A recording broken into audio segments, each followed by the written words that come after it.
मुझे लगता है इससे ज़्यादा दुखद, शर्मनाक तो ये है ही, साथ में ये दुखद बयान भी है।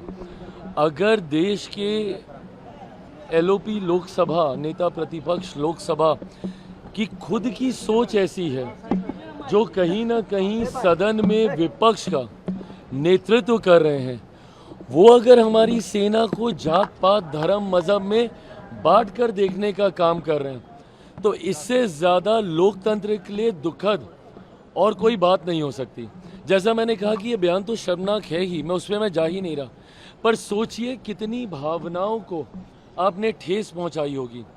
आज जो व्यक्ति सरहद पर खड़ा होगा हम लोगों की सुरक्षा के लिए, आज वो पहली बार सोच रहा होगा कि मेरी जाति क्या है या मेरा धर्म क्या है, जो उसने आज तक किसी भी देशवासी को बचाने के लिए, उनको नहीं पता भैया कि सरहद पे अगर वो सुरक्षा कर रहे हैं तो वो हिंदू की कर रहे हैं, मुसलमान की कर रहे हैं, अगड़ा की कर रहे हैं, पिछड़ा की कर रहे हैं, दलित की कर रहे हैं, महादलित की कर रहे हैं। और आप सेना को भी आप इसमें बांटने की आप सोच रखते हैं, जिन्होंने बिना जात पात धर्म मजहब देखे हुए देशवासियों की रक्षा करने का काम किया।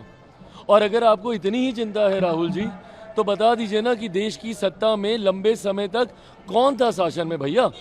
आप, आपके परिवार के लोग थे ना। अगर आपको सत्ता में भी, अगर आपको सेना में भी जाति के आधार पर अगर आपको विभाजन करना था तो करवा देते। नेहरू जी थे, आप ही के परिवार के थे, इंदिरा जी थी, आप ही के परिवार की थी, आपके खुद के पिताजी मंत्री प्रधानमंत्री रह चुके हैं, उनसे आप करवा देते। आज आपको ये याद आ रहा है।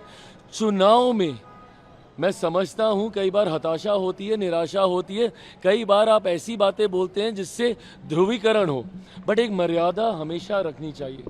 सेना एक ऐसा विषय है जिसको किसी भी राजनीति में किसी भी तरीके से कतई नहीं लाना चाहिए।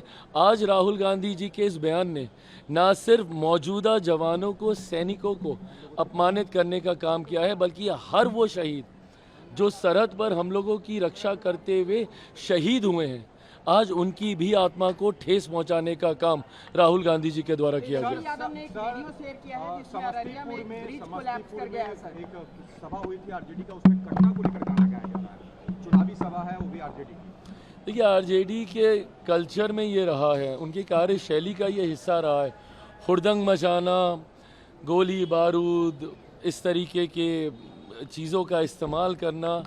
ये वही 90 के दौर के ही है ना, जिस जंगल राज की हम लोग बात करते हैं।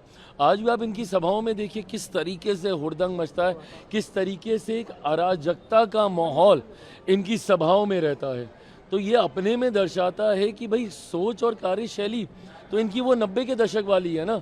अब जब ये लोग ऐसे ऐसे गाने अगर ये लोग प्रमोट कर रहे हैं, ऐसी भाषा, ऐसी बॉडी लैंग्वेज को ये प्रमोट कर रहे हैं, अभी तो सत्ता से दूर हैं। इसीलिए फर्स्ट टाइम वोटर्स को जब हम लोग जंगल राज की याद दिलाते हैं ना, क्योंकि उनको पता नहीं है कि अगर ये आ गए कहीं गलती से भी, आएंगे नहीं बट हाइपोथेटिकली, अगर ये आ गए गलती से भी तो बिहार में आतंक मचा देंगे।